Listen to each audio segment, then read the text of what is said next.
Hi everyone, I'm KL Kettle and welcome to episode 13 of the Book Chain Project. This week, Anna Bowles interviews Louise Gooding, whose non-fiction book about neurodiverse people and their real life experiences is beautiful and incredibly illustrated and a great book for any shelf. They're going to be talking about their own experiences with mental health and neurodiversity and how they bring that to their writing. And also, if you stay tuned to the end of the Green Room, there's some fantastic book recommendations of things that have really inspired them. I will include them listed below for those of you that want to click through straight to see those. I do really recommend listening to the whole Green Room. It's one of my favourites, and I did not judiciously edit it as much as I was asked to, just because the conversation was so charming and really enjoyable to listen to. I really hope you enjoy. I shall see you on the other side. Oh, before I forget, if you would like to be part of the next series of the Book Chain Project in 2022, then get in contact below. The details are there, and yeah, hopefully we'll get to speak to you too. Bye for now. A bit of housekeeping to start with. Welcome to episode 13 of Book Chain. I'm Anna Bowles and I'm the author of Rapids, which is a wonderful YA novel that I'm now waving. I'm the interviewer today. I'm going to be talking to Louise Gooding, who is the author of the also wonderful Just Like Me, 40 neurologically and physically diverse people who broke stereotypes. And it's quite interesting that we have the subject of neurodiversity in common in our writing, so that will be something we'll talk about later. And warning, there will be a few spoilers in this, I'm sure, but it's not really a spoiler problem with non-fiction. You know who's going to be in the book because they're on the front cover. So that shouldn't be too much of a problem. This is going to be recorded live for YouTube, so we can't answer questions during the course of the interview or stop to say hello, unfortunately. Anyway, Louise, could you start by introducing yourself? So hi everyone, Louise Gooding. You've done an amazing job of introducing my book, so I can wave it and show everybody. I am a neurodivergent author. We can cover that later, and I've got into non-fiction, so this is my debut book, and yeah, I'd love to talk about that. I live in Switzerland. I have 3 monsters, or children so to speak, who are probably part of the inspiration also in their own unique ways for the book. Yeah, that's kind of me. Great. Well, let's move on to talking about the book then. Now, it contains 40 different people. Obviously, a big part of the process must have been selecting those 40. So how did you go about that? Well, I can imagine it was really, really difficult finding 40 just very different people who had different stories, because it's very easy when you sort of look for people to just find celebrity. There's a lot of actors out there, there's a lot of singers, there's a lot of, you know, differentness, and I just wanted like 40 completely sort of different people. I wanted scientists, inventors, so it really did take a lot more digging and sort of looking into the various people. So for instance, one of the original people I had for the book was Stevie Wonder. A lot of people were surprised that Stevie Wonder didn't make the cut, so to speak, because everybody knows who he is. But you know, we've got someone like Dina Lambert who helped make the Mars rover experience at NASA accessible, and that for me was something which, you know, nobody knew that someone who was there doing the hard work, making it accessible, whilst also being blind herself or visually impaired herself, you know. And it was something I thought, well, that's something that people should know about. It's not always, doesn't always have to be the big flashy, you know, celebrity. They are wonderful, they do lots of work, don't get me wrong, but sometimes it's nicer finding people who are a little under the radar. Yeah, that's so. It just took me a while, as you can imagine, because there's so many people to discover. And is it the right people? Am I getting as well a good sort of broad spectrum of people and representations from around the world? Because this is it's so easy, you know, coming from England, I probably know more English people, but then you kind of limit yourself to providing a book for English readers. So it's quite nice to have basically traveled around the world and found different people and different stories, and hopefully everyone enjoys them and enjoys basically traveling around with me. So Great. You've partly answered this, but obviously a lot of people must have had to get left out. And who did you decide to leave out? Yeah, well, Stevie Wonder was one. Yeah. I think Lady Gaga as well was in the original mix. And again, it was just, I shouldn't say this, but it was making way for the average, I shouldn't say average Joes, I always hate these things. But just, I had lots and lots and lots of celebrity voices at the beginning. And as I said, the more I got into the research, it would be funny enough that I'd be searching up something to do with Lady Gaga and something else would come up and I'd go, oh, this person, who's this person? And I have to say, the problem with being an author with ADHD is you are very likely to get sucked down rabbit holes. Yes. Like, oh, what's over here, and oh, what's this? And YouTube very kindly always suggests, you know, oh, you've now seen this video, why don't you watch this video of this speaker? And you go, okay, let's see what they. And that was, I mean, was part of the fun. But yeah, as I said, you know, I had a lot of, I think there were originally the people I presented, I think majority of them, because obviously I did a proposal. So the 10 people in the proposal, the majority of them made it. I think I said Stevie Wonder and Lady Gaga were the 2 from the proposal that didn't make it. I have to remember now, that was so long ago when I did that, who was in it. But yeah, so there was probably about 60 odd people on the list, and then condensed that because also I didn't want to put too many double stories in there, because there was just so much to talk about and so many different people and different representations to include. So yeah, great. Probably a longer answer than you wanted. No, that's fascinating. You mentioned your own ADHD, so obviously you have a lot of personal experience, and people around you are also neurodiverse. So can you talk a bit about how that informs your work? Yeah, I mean, for me, when I was, I mean, this is the part of the story of the book's creation, you know, being an author with ADHD, originally I went straight into finding people just like me. So many times I can fit that in. But people who were similar to me and with ADHD who I could look into and discover their worlds. And so Simone Biles is one of the first. I had like Michael Phelps in there. My brain will just stop working tonight because that's what it does. It forgets names of people. But, you know, there was lots of different people out there. And then it was just, I think my daughter came in, and I've said this a lot of times in interviews because I think it's the most important bit, that she came in and saw me researching like Simone Biles, and she's, oh, she's just like me. She recognized the ADHD and she knew that we had it as well, but she hadn't really seen or heard of anyone out there with ADHD. And it's something that I had as a child as well. There was no positive role models. There was no one really in the media who was talking about ADHD, especially as a female with ADHD. It's non-existent.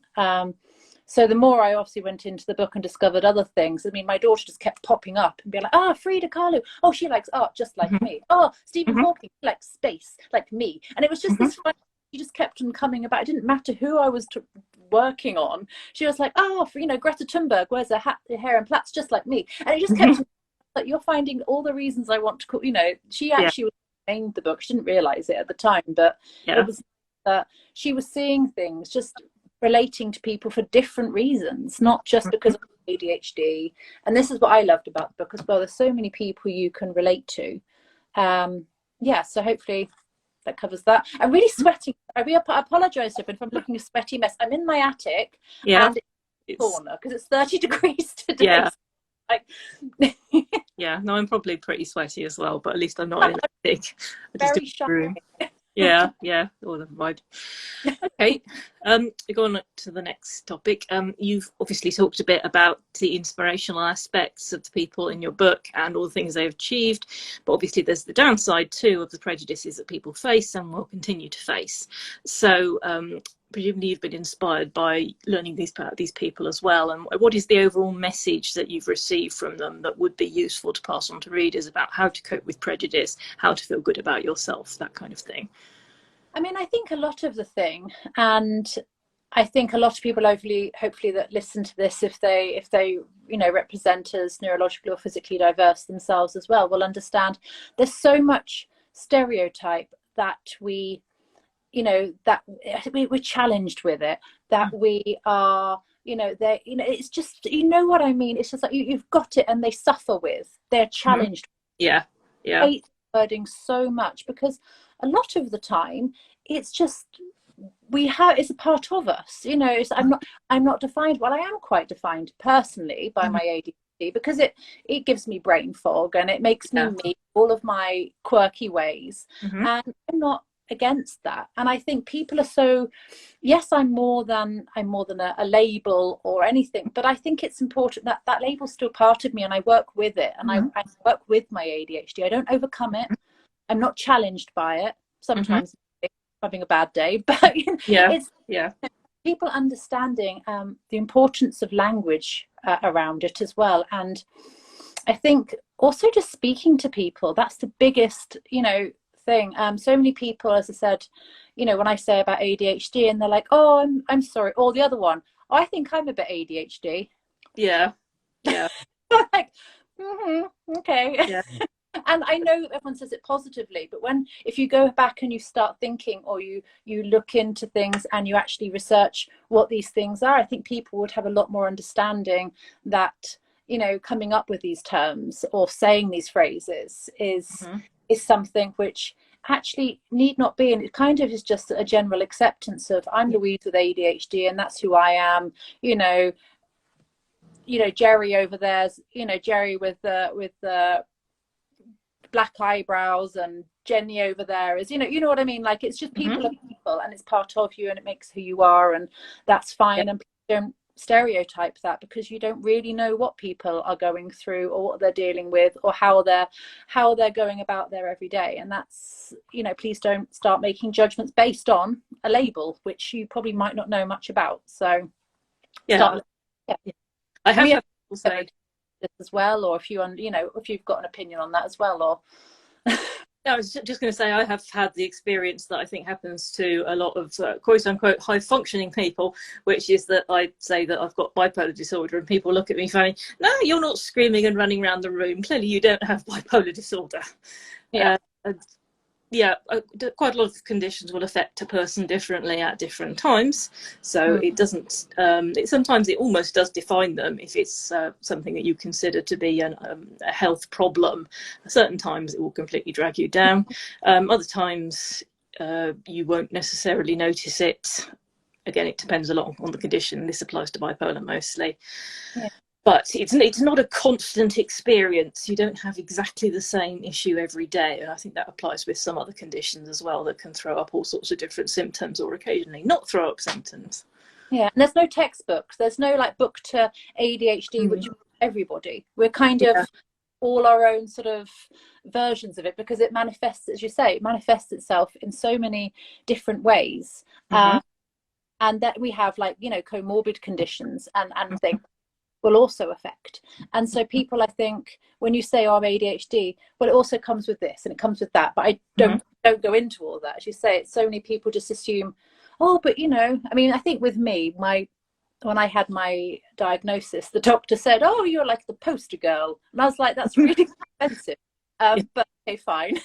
I was loud, I spoke too much, I got so excited I would almost stutter, and he was just always like, calm down, you know. And I was, but that's not, lots of girls normally with ADHD are quite quiet, you know, they've attentive side, or you know, the not so hyperactive side. So it's really important for people to understand that it doesn't just, as you say, manifest in one way. Just because I'm not what the textbook says, or anyone is not what the textbook says, it doesn't mean it doesn't affect them, or isn't something that they are working with. It's a bit artificial when it comes to neurodiversity as well, to have these very neat boxes: ADHD, autistic spectrum disorder, bipolar, etc. My friend is a psychiatric nurse with ADHD, and she will tell you that there's a lot of overlap of symptoms, different ways of thinking, people who notably have characteristics of a particular disorder, whatever you would like to call it, but are below the level of being diagnosable with that.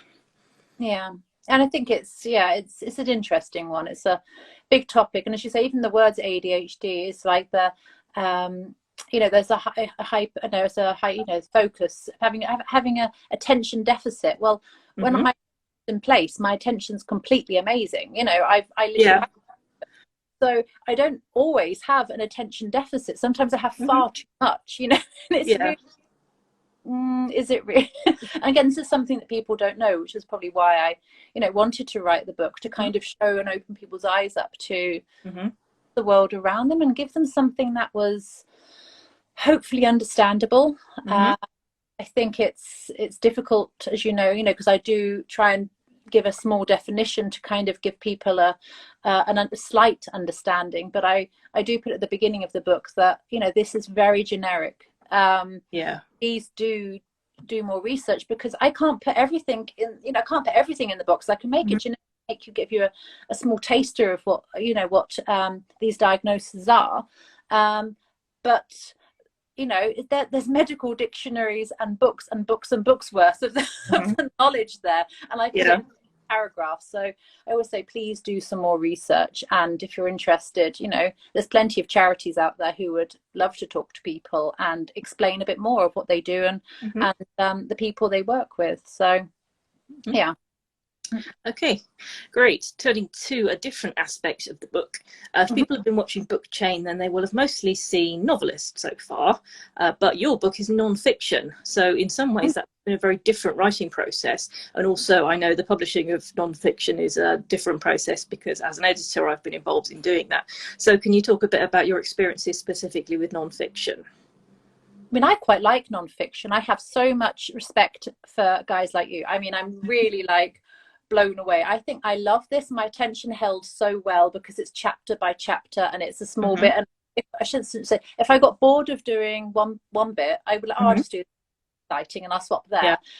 Whereas you guys, you have to like kind of run through. You have a story you have to keep going with. You have, you know, I have so much respect for you guys. I don't think my attention span won't let me write a fictional book. Maybe it will. But, you know, even just from the beginning, as I said to you earlier, I have to put together a proposal of an idea. I don't write a whole book and say, it's finished, here we go, what do you think? I presented 10 people, 10 very, very short biographies. I think like they were literally like a few paragraphs long when I presented them to my agent.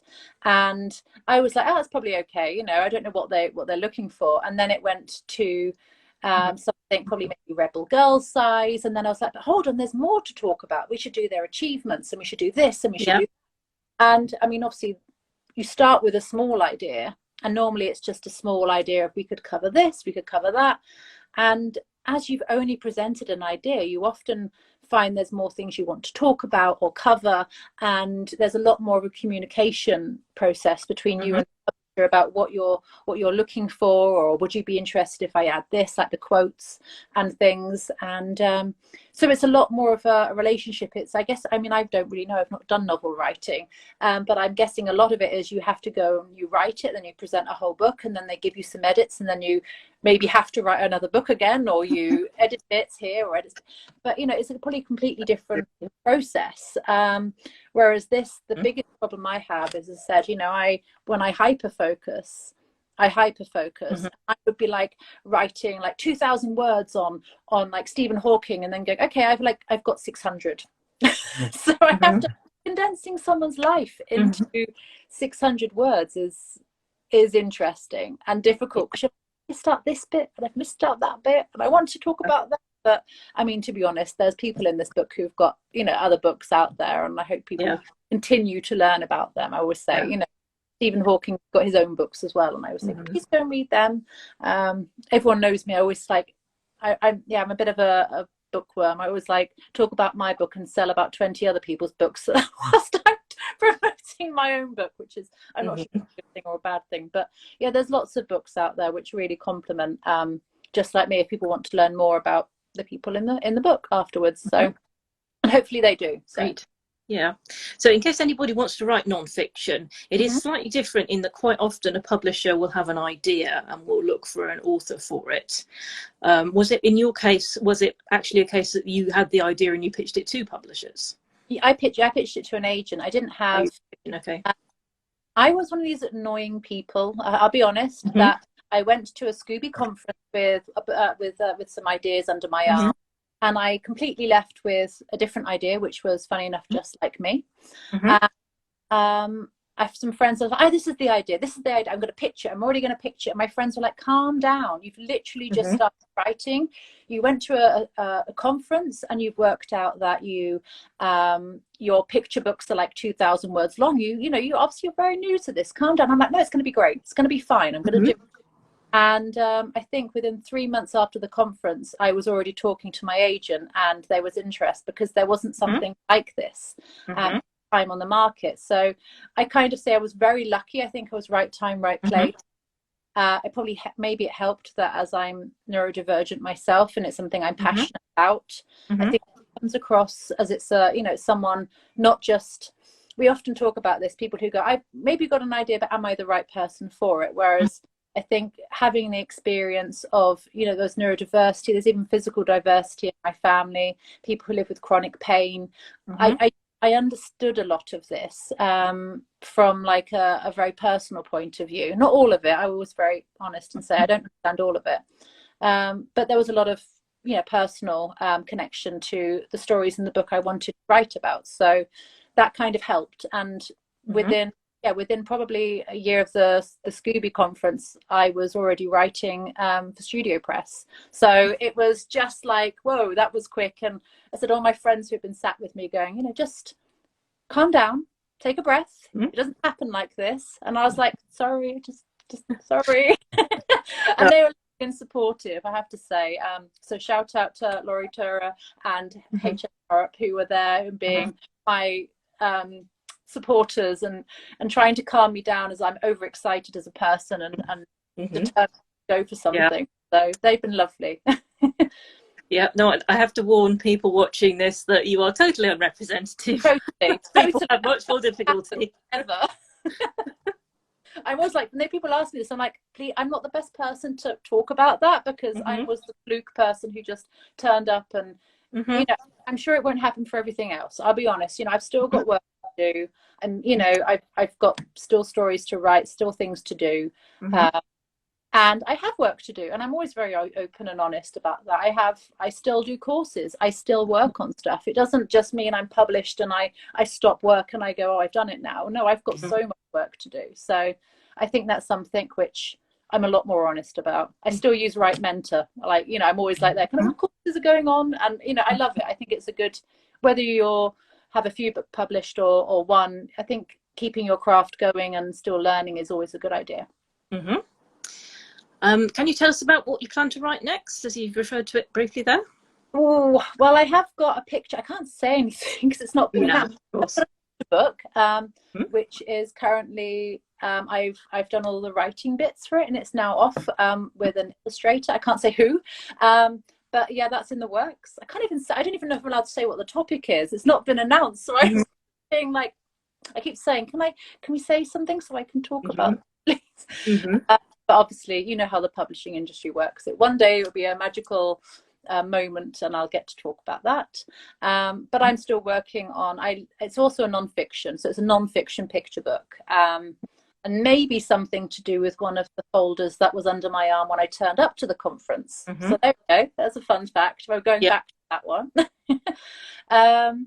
So yeah, I think I've got that, but I'm still working on loads and loads of different ideas. Again, focus probably is, it always ends up being non-fiction. I always try and like fictional picture books, and then I'm always like, I always add at the end, I'm like, oh, but this and this is this and this, and I'm like, I think I'm a very non-fiction author art. Possibly that wasn't helped by lockdown, because I became one of those annoying parents who was just writing their book and going, oh, I wonder, oh, you have to do practicing maths, do you? You have to, you know, build graphs. I know, I'm going to help you plot a star with Stephen Hawking, and my children be like, please don't do that. But so I basically, whilst we were doing lockdown parenting, and homeschooling, I created a lot of my resources and tried them out on my children. So I like the teaching aspect. Never fancied being a teacher. There's far too much paperwork, but this is just right for me.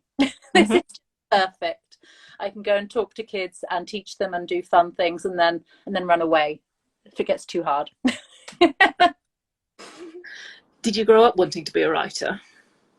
No, funny enough, I actually there was two things I wanted to do. Well, three things. When I was very young, I wanted to be a bin lady. I thought that was the most amazing thing I could be when I was about 5 years old. Then I went through a phase of thinking maybe I should be a teacher or a nanny, funny enough. I considered being a nanny and going around the world, and I thought that'd be a nice lifestyle. I didn't do either in the end. But I always enjoyed writing at school. I always enjoyed the storytelling, writing silly poems. But it wasn't something that I didn't think I could do. And I mean, I had my first daughter quite young, so I kind of stopped for a long while thinking about other things that I could do, and kind of rediscovered all my passions and hobbies as my kids got older, I guess, as that happens quite often, I think, with some mums who haven't discovered what they want to do yet. So yeah. So you seem to love all this a lot. Is there anything you don't like about being a writer? Editing. Hating. I'll be honest, that's the biggest part and most important part.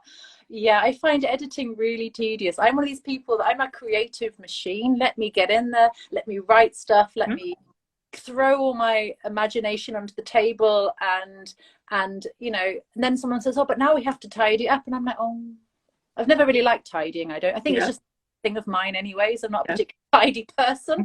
So that happens in all aspects of my life, probably, even with writing. But it's something we all have to do, I guess. I don't know how you felt with editing. Maybe you like it. I'm guessing maybe you do. But I sit there and go like, oh, no.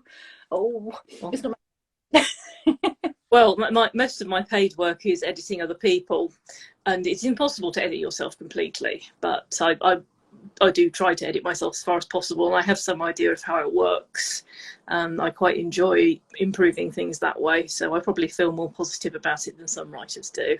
Yeah, I think for some reason it is easier for other people, isn't it? It's easier to look at someone else's work subjectively and kind of see, you know, it's funny, you can't do it with your own work. If I wrote something, I wouldn't look at it in the same way as I look at someone else's and go, oh, no. Tweak this bit here. I'm part of the Write Mentor summer mentor program. I'm working with a lovely writer at the moment, Claire Thompson, who is doing some lovely work. And it's funny because I look at her work and I'm like, oh, there's this and there's that, and then I can't apply that same editing brain when I look at my own stuff. I'm like, it's lovely, it's amazing. It's not, I know that, but it's just that, like, you know, fine. It's not. Well, part of the problem with that, particularly when it comes to fiction, is that you've probably drafted it 50 times in your head, so you won't even have a particularly clear idea of what is in the version on the page, because all these ghost versions exist in your head at the same time. So if your editor at the publisher comes along, they will actually just look at what's there rather than all the things that you put there and cut out, all the things you imagined were there, and so forth. Yeah. So that's one of the reasons why it's easier for other people. Yeah.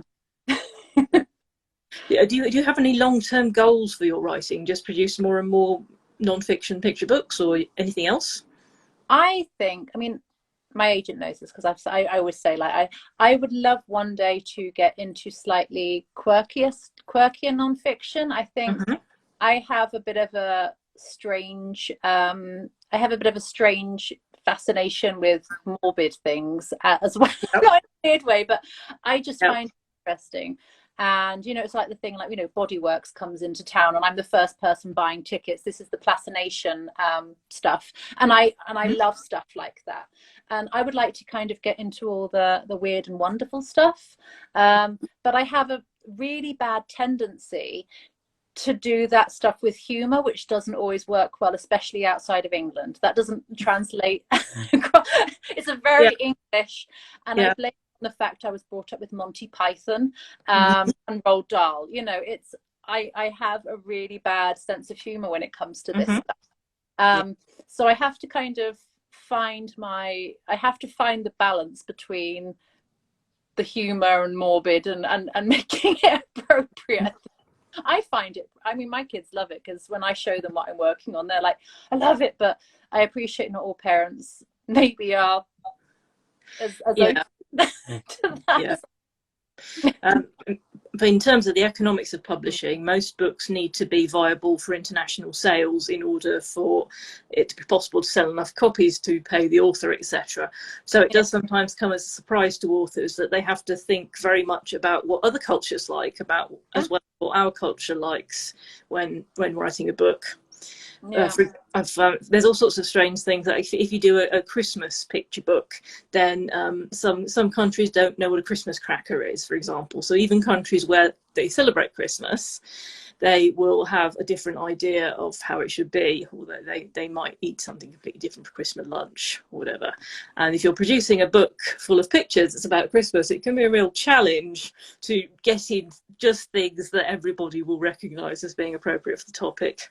Yeah, I can imagine. I mean, I said it was already like, I mean, I've looked at things and there's things I want to tweak on, but it's one of those things that said it's the continuation of learning and building on your craft and understanding things, which, as you say, you might not have known when you began. I mean, there was like in Just Like Me, and it was right at the end where I was signing everything off for final editing, and my husband just read another one of the passages, and he says, you can't write that. And I was like, I wrote like Aaron Fotheringham, you know, he flips off these stages, and he's like, you can't write flips off because in America that means something else. I'm like, does it?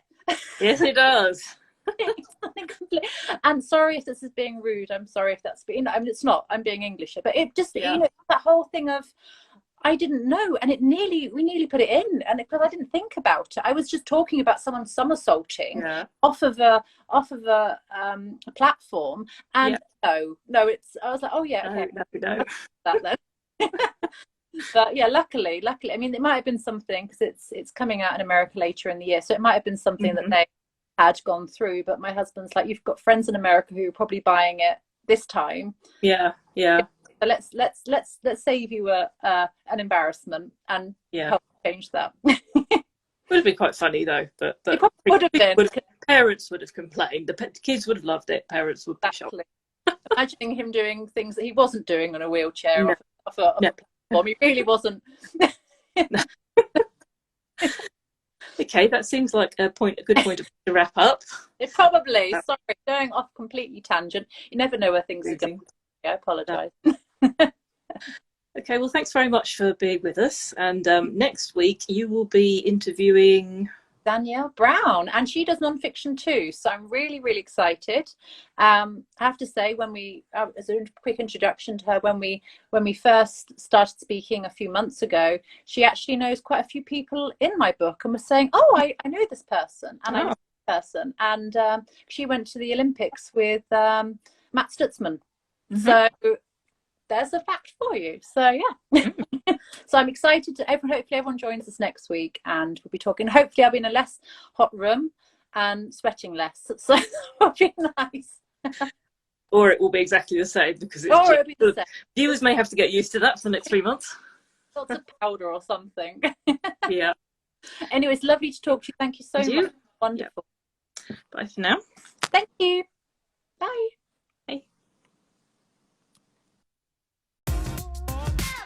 Hello again. So I will start asking these very important questions if you are ready. Maybe not. We'll try. If any of them put you on the spot too much, then you can say pass as if you're a mastermind and Catherine will. Oh, it's fine. I waffle through. I've done this before. Okay. So as a writer, what would you choose as your mascot or avatar? Perhaps some kind of animal or... You know what? I'd probably, if I had to take a mascot around with me, and I don't know where he is right now, I have actually a cat that I've had since I was about 4 years old, and he's called Henry Kelly Cat, and it's the most ridiculous name because Henry Kelly, most people don't know, was the guy who hosted Going for Gold, which was a television program in the 90s, which my mother watched, I think, and that name stuck with me. So this cat, which I still have, is named after the Going for Gold presenter, Henry Kelly. More information than you needed, probably. That's a good one. Yeah, if I had to select a mascot, then it would be a hippo, because I love hippos. Hippos are solid and determined, and they can be quite alarming when they want to, but they don't actually bother to do very much unless they're highly motivated. So if you're being chased down the road by a hippo, you know that the hippo is after you, and you are alarmed by this experience. I don't necessarily, yeah, I don't necessarily want to chase people down the road and alarm them, but it's important to be able to do that if you need to. I would say so. I think that's a very good one. So I never really thought about it before, but yeah, it's but that's what I would. I mean, I could choose an animal, I could choose many a thing, but I think it's kind of nice if you have got something, then it's also a nice. Yes. What is your top writing tip? Just do it. That's a big one. I think so many people, and I have friends and colleagues who go, I have an idea for a story.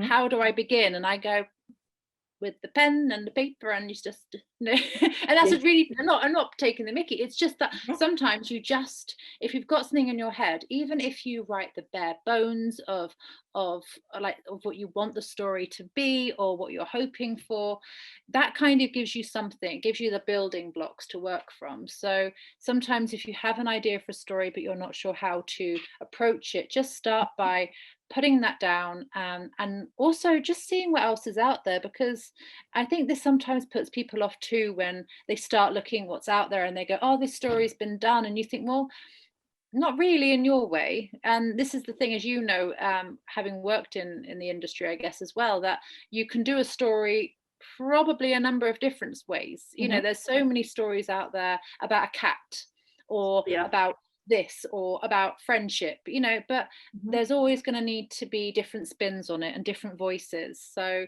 never be two things: just do it, and never feel that your voice doesn't matter or it's been done before, because you can always add your own personality to it. It's like two things. I always break the rules. I can never just do what I'm doing. Judicious editing will ensue, I'm sure. Exactly.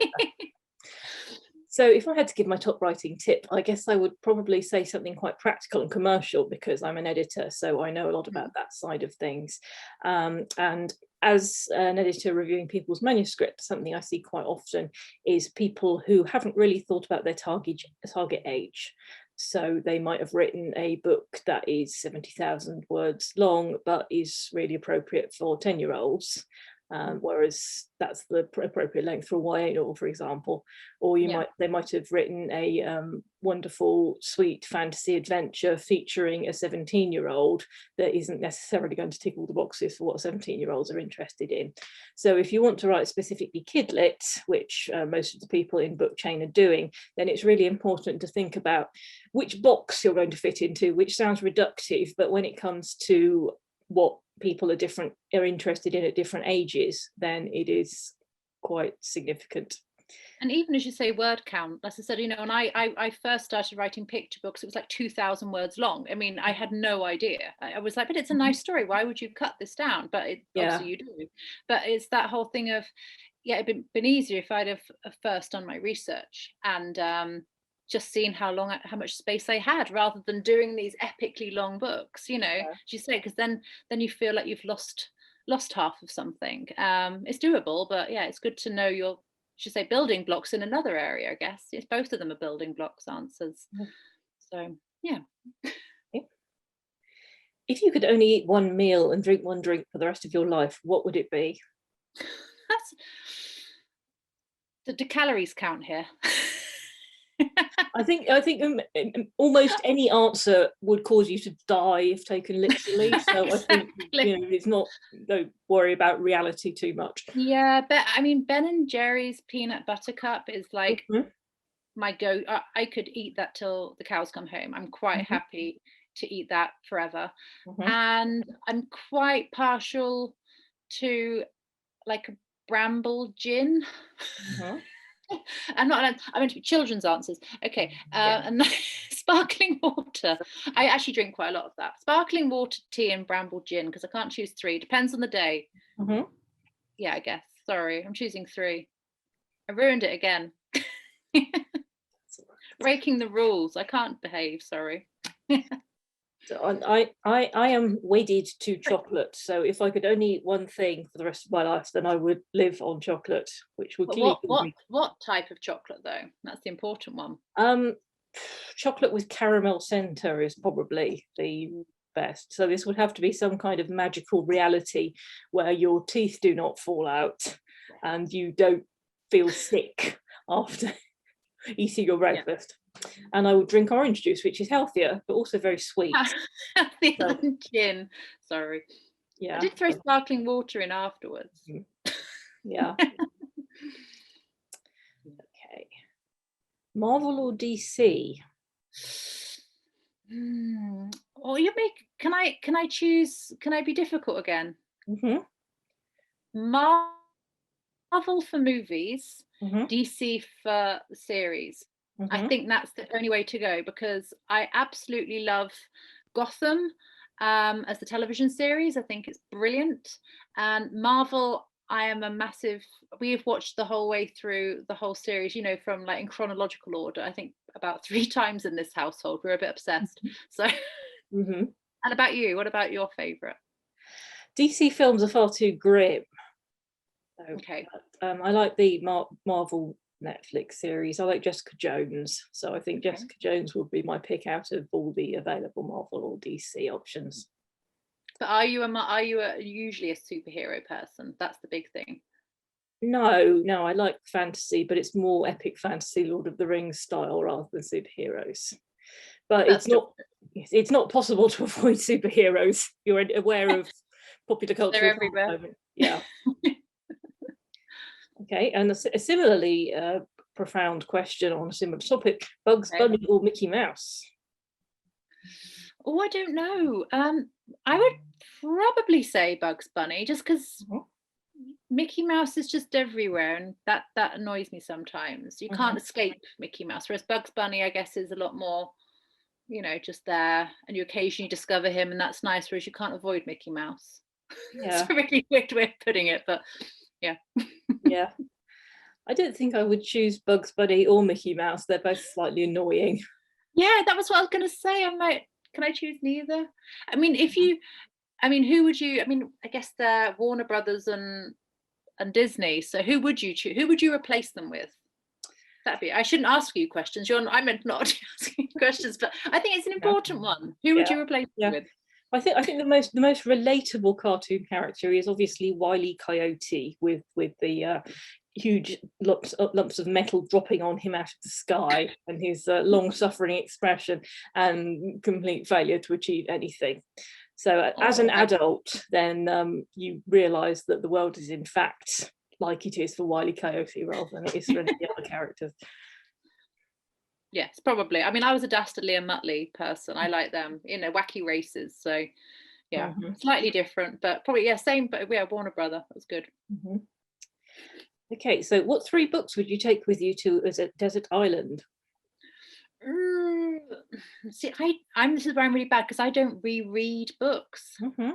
But if I had to choose 3, I'd probably this is so difficult. I know you told me this and I had a look at these questions, but I still struggle to answer them. I would probably have to choose something I could have like a trilogy that was put all in one. Does that count? That count as like one book if it's written like as a series? Yeah, well, I'm about to say The Lord of the Rings, so that's 3 books. Okay. I quite actually like the Lorien Legacies. I read the whole thing recently, and there's hordes of those books. I don't know if you've read them. The I Am Number 5 series, which is YA. I read them all last year, and then as soon as I finished them, I discovered that they're doing another spin-off of it. So I've got another 3 to read, and there's like about 10 in the first. So maybe that's a good way of cheating, having books that are series. But yeah, I actually read a lot of YA, and this year has been a lot more picture books and things. But I was a big Dr. Seuss fan, so it'd probably be the Places You'll Go, the Lorien Legacies, can't say it, Lorien Legacies, and should we say my own book, so I can just say, look, I did something once, in case everything else apart is gone in the world, then I could say, look, I did something once. You can impress the palm tree on your desert island. Exactly. I was a somebody once. I wrote this. Okay, I think if I had to take 3 books to a desert island, then I would take The Lord of the Rings and the Gormenghast trilogy, because I'm a fan of fantasy, and those are 2 huge weighty tomes. There's plenty to contemplate in both of them, so I would be able to while away hours on the desert island with those. And also Mrs. Dalloway by Virginia Woolf, because I'm a big fan of her writing. So I do think you should be able to cheat when it comes to this kind of question, because if you were stuck on a desert island for the rest of your life, you would want as much material as possible. So how about the Virginia Woolf omnibus? Because you can get books like that for famous authors, 10 books in one. So I think I'm going to look, before going to the desert island, I would go shopping and look for the tome that had the most number of Virginia Woolf books in it and take that with me. I think so. That's what you need. You need a big omnibus. I mean, to be honest, the other one I remember stupidly throwing in there now is like, Alice in Wonderland's another one of my favourites, but it's too small. It would last me like half an hour a day, so it doesn't really count. I need something a bit more substantial. So yeah, I haven't read The Lord of the Rings, so I do apologise. It's a thing my husband's been trying to get me to do for a long time, but well, I'd recommend it, as you can see. So one last question, what Christmas book would you recommend? Oh, I love, is it Father Christmas, where he gets, it's a graphic novel picture book. Do you know which one I mean? Where he I can't think who it's by now, because I'm a big Christmas fan. I love Christmas, but it's the one where Father Christmas is getting all ready and he's all huffy, and it's like a comic book, and it's really like seeing, at one point he's sat on the toilet with his newspaper, and it's totally brilliant. I think it is just called Father Christmas. I'm gonna have to search that up now. It's a very good book. Have you heard of it? No, I haven't, but hopefully viewers of these videos will perhaps know it. I'm going to have to think of it. I think I for some reason, and I don't think this is right, it was probably the same author that wrote Fungus the Bogeyman, which is also a really brilliant, hilarious comic, which is probably inappropriate nowadays. Raymond Briggs. Yeah, I think that might be him. Maybe, because he had that like really naughty humor, which is probably completely inappropriate and wouldn't be allowed nowadays, but it's the sort of stuff that my grandparents and parents had in the house for us to read, so I always enjoyed it. And what about you? What's your Christmas book? I've got a kind of inside track recommendation. Juno Dawson, who is a fantastic YA author, as everyone knows, is going to be publishing a book called Stay Another Day, and I was lucky enough to do a bit of work on that. It's a YA novel. It's about found family. It's just a big warm hug of a book. Anyone who's ever had some difficulties with their birth family or the people who they're supposed to get on with, or felt they're a bit different, then this is a fantastic book to read, and to feel that people like you can get over that kind of difficulty and find people they want to spend their time with, such as at Christmas. Oh, very nice. There's another, there's actually a debut author I know that's in our we have a little group. We sort of try and cheer each other on. Cool. I'm terrible with names, just Bonnie, but I've forgotten her surname right now. Clara Claus That Saves at Christmas. I think that one's coming out in October, and that looks really cute. And I mean, I said I'm there for anything that's Christmas related, so you'll always get me buying up all the Christmas books. Okay. I think that's a good point to leave off. Is there anything we haven't talked about that you think is wonderful and that you should want to add in somewhere? Do you want to, because we said about whether we wanted to make any suggestions of other books to read, because you obviously your book has neurodiverse theme in it. If there's any books we wanted to maybe mention that we thought, any other books which are like maybe people should maybe look out for or read, because I think sometimes people always say, yeah, but I don't know which books are good or where to start. And I don't know if you know any other books, or three books to maybe read, to read from you, and 3 books from me or something. So okay, I just thought it might be a nice way of yeah, I'm going to grab those books off my shelf then. Okay, I'll have to see if I think I've got them. Hold on. Right, sorry, I have to go downstairs. Okay. I'll go first then. I have a few recommendations of books that relate to bipolar that might be of interest to people who enjoy my novel Rapids. I've got a couple of them here. I'll start with the ones I have physically. Wild Awake by Hilary T. Smith, which is an account of a girl with bipolar, and it takes us through her experience of developing symptoms and falling in love at the same time and having family problems. So it's very much about how the character copes with all the kind of things that she's actually going to be living with in her normal life, plus the condition. So it's about, as we've touched on earlier, it's about living with the condition but not being defined by it, which is an important experience. What I don't have to hand is A Tragic Kind of Wonderful by Eric Lindstrom. And that's, again, a YA novel about a girl with bipolar. And she is dealing with the death of a sibling, which is obviously something that feeds into her symptoms. And she is struggling with a real life ordinary problem. I don't really want to call bereavement an ordinary problem, but if you see what I mean, the kind of problem that could happen to anyone. And also dealing with the complexities of being neurodivergent.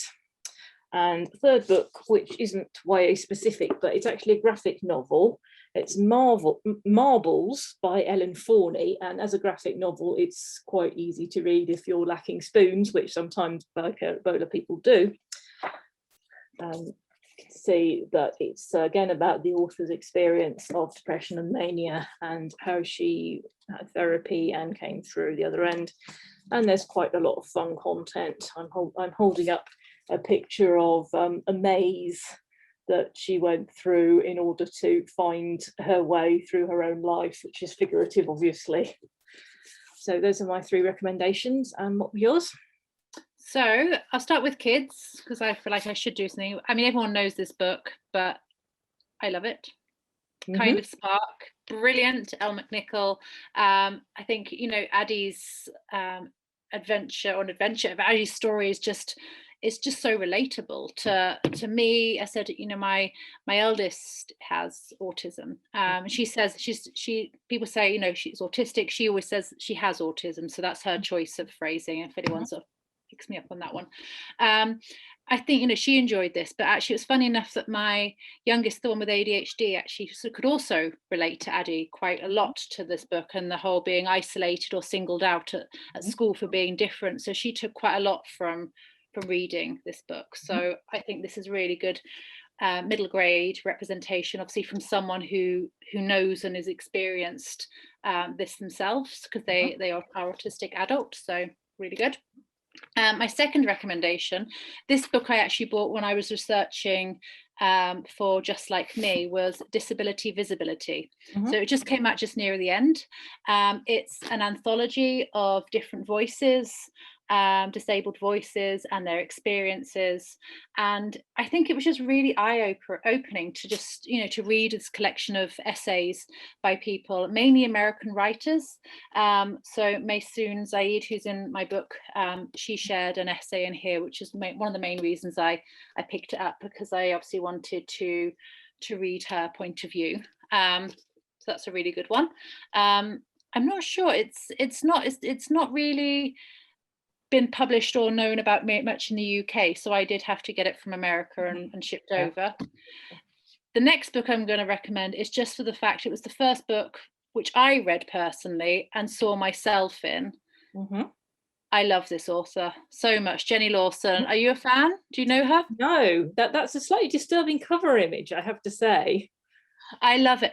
So, and I'm not giving any spoilers away, but this is a taxidermy raccoon that she owns.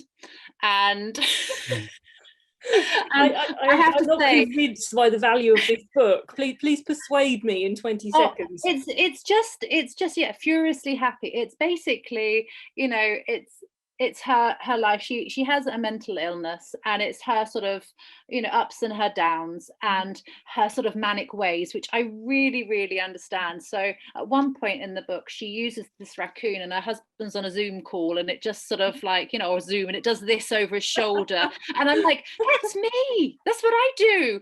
And and it just was the first time, you know, I read someone who was honest about the struggles of living with a mental health condition, Mhm. who shared the joy and the passion, and but also just the real truths of it. And it makes you laugh and cry, and you're shocked, and then you're just a bit, I have a lot of people who read this and go like, oh, there's no one that I know like that, that's a bit out there, and I'm like, no. Yeah, I find this you really have well. managed to persuade me that I need to read it now. It's honestly, this is the second actually, and Huh? this is the first one I read, but I didn't realize it was the second book. So Mhm. I've gone, and she's just bought one out called Broken recently, which I've not read, Mhm. but it's downstairs in my bookshelf in the, as you know, the to be read pile, which never ends. Yeah, and the only one I'm going to quickly shout out, which I don't have, is, it's on my list, and my husband's hopefully bringing it back for me next week. List of 10 by Haley Gomez, Mhm. which is a story, a YA novel about a boy who has Tourette's, Mhm. and she has Tourette's herself as an author, and so she put in there quite a lot of, truths of what it's like living with, and mentioning the pain that people don't realize a lot of people with Tourette's live with. Mhm. And it was just really interesting, and I've got to know her over the last few months, and I've really enjoyed watching her journey and hearing about her book, and I'm desperately waiting for it to fly over from the States, so fingers crossed. Good one. Yep. Okay, I think we're done. Thanks for talking to me for Book Chain. I'm sure that all that will be judiciously edited to be entirely coherent. Well, thank you very much, it's been fun. Bye for now. Like I said, it's one of my favourite green rooms. Next week, Louise will be interviewing Danielle Brown, who is a Paralympian with an MBE from our last Paralympics, a fantastic archer who has also written a non-fiction book called Run Like a Girl, and it's a great conversation about writing for non-fiction and writing to inspire, especially as I'm releasing this at the time the Paralympics are happening. So I hope you really enjoy watching that, and I'll see you next week.